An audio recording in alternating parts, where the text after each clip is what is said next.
At 19, Arden Ray was the youngest pilot in the 174th Fighter Squadron and the only woman cleared for A-10 Thunderbolt close air support in active combat, a fact that made her a walking target not just to enemy fire, but to her own command chain, whose smirks behind briefing folders and clipped sarcasm at mess halls made it clear. She was tolerated, not respected, yet none of that mattered to her because she wasn't flying to prove anything. She flew because her brother, Lt. Caleb Ray, a Navy SEAL, never made it back from a mission that had no air cover when things went sideways. And ever since his dog tags were mailed back with a polite condolences letter, she'd made a private vow under the weight of a folded flag. She would never let another SEAL die alone on the ground if she could help it, even if it meant breaking every rule in the book. And on the third week of Operation Black Lantern, that vow was tested in the most brutal way possible. When a SEAL convoy codenamed Ghost Company went dark during a recon exfil in the Cunard Mountains, and the only signal that leaked through the jamming curtain was a garbled whisper over a backup frequency, cut with static and blood-choked urgency. Ambush. Repeat. Full ambush. 381 pinned. No air support. Coordinates. Before it vanished, swallowed by enemy tech and terrain too jagged for drones or satellites to penetrate. And when Arden heard it, her fingers froze over the console. Her oxygen mask suddenly damp with sweat as her mind replayed the voice that wasn't just any SEAL. It was Devlin Briggs, Caleb's old team leader, the man who once spent 2 months recovering from shrapnel just to deliver Arden her brother's final letter in person, who told her through clenched jaw and glassy eyes he died buying time for the others.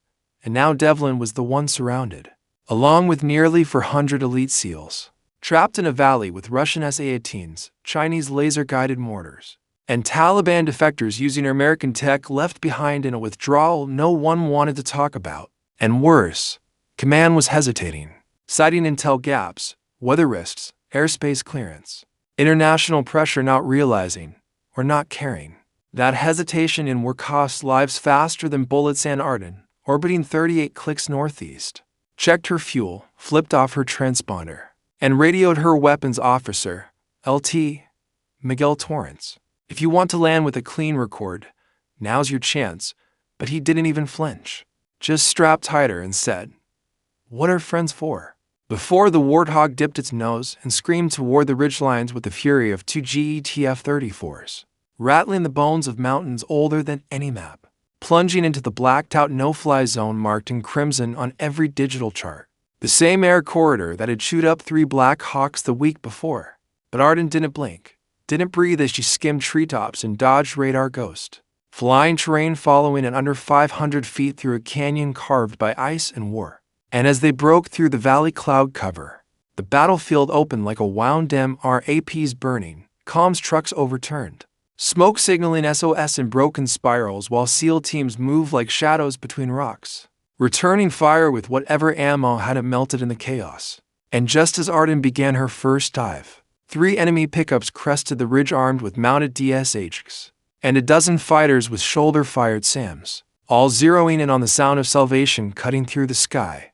But before they could scream Allah or aim, Arden pulled the trigger, and the GAU-8 Avenger cannon roared to life, spitting 30mm depleted uranium shells at 3,900 rounds per minute, turning steel, flesh, and ambition into molten mist while the mountain itself shook from the fury of it. And below, SEALs who hadn't seen the sun in 30 hours looked up and saw a single plane holding back death, an angel with shark teeth painted on her fuselage, strafing wave after wave of insurgents while mortars cracked overhead.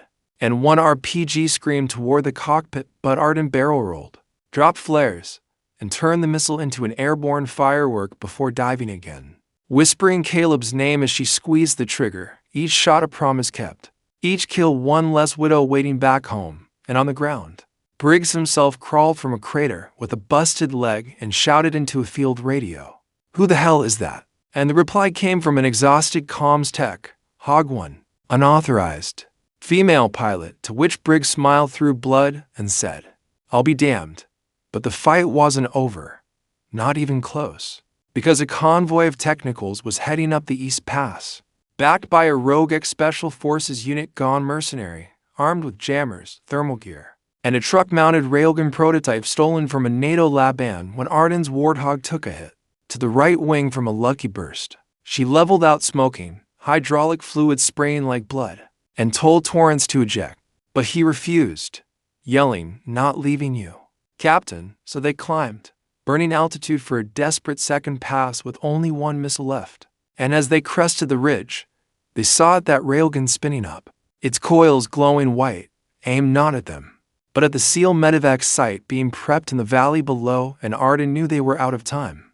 That if the blast went off, dozens of wounded would be vaporized, so she flipped a switch, turned off all safeties, locked onto the convoy, and shouted "Brace!" as she fired the last missile, banked hard, and watched the entire ridgeline erupt in a mushroom of fire and debris so intense the shockwave cracked her canopy and flung them sideways into a controlled crash that slammed them into the western slope, the Warthog skidding like a skipping stone before lodging nose first in a ravine. Smoke rising from the ruined bird as Arden kicked open the hatch, half conscious, dragging Torrance out with one arm, her own shoulder dislocated, both legs bleeding through the flight suit, yet still crawling toward the emergency beacon with teeth clenched and vision fading. Tapping out the coordinates with one finger before collapsing in the mud, and it was that beacon that broke through the jamming wall, that brought in 3 Apache longbows and V-22s loaded with Rangers, that lit up the valley in American steel and fury, driving back the last of the enemy as their superiority returned in force. And when the dust settled, and the medics found Arden barely breathing beside her wreckage, the SEALs gathered around her in silence, not because they didn't know what to say, but because words didn't belong in the presence of a legend. And later, when she awoke in a military hospital to countries away, the first face she saw was Briggs, now on crutches, saluting her with tears in his eyes and a grin like a battlefield sunrise as he said, "Caleb would be proud," and news of the rescue went viral across every defense channel, earning her both a court-martial recommendation and a Presidential Medal of Valor, the most controversial dual commendation in Pentagon history. But Arden refused interviews, turned down the medal, and only spoke once, at a memorial for the 12 SEALs who didn't make it, where she stood in full uniform and simply said, "They fought. I flew. That's the contract," and walked away while the bass band played taps under a thundercloud sky. And years later, when cadets read about Operation Iron Echo, they didn't remember it for the kill count or the tech. They remembered the pilot, who flew alone into a storm of missiles with nothing but grit, steel, and a promise. And when they whispered her name, they whispered it with awe. Arden Ray, the woman who broke every rule to save 381 souls.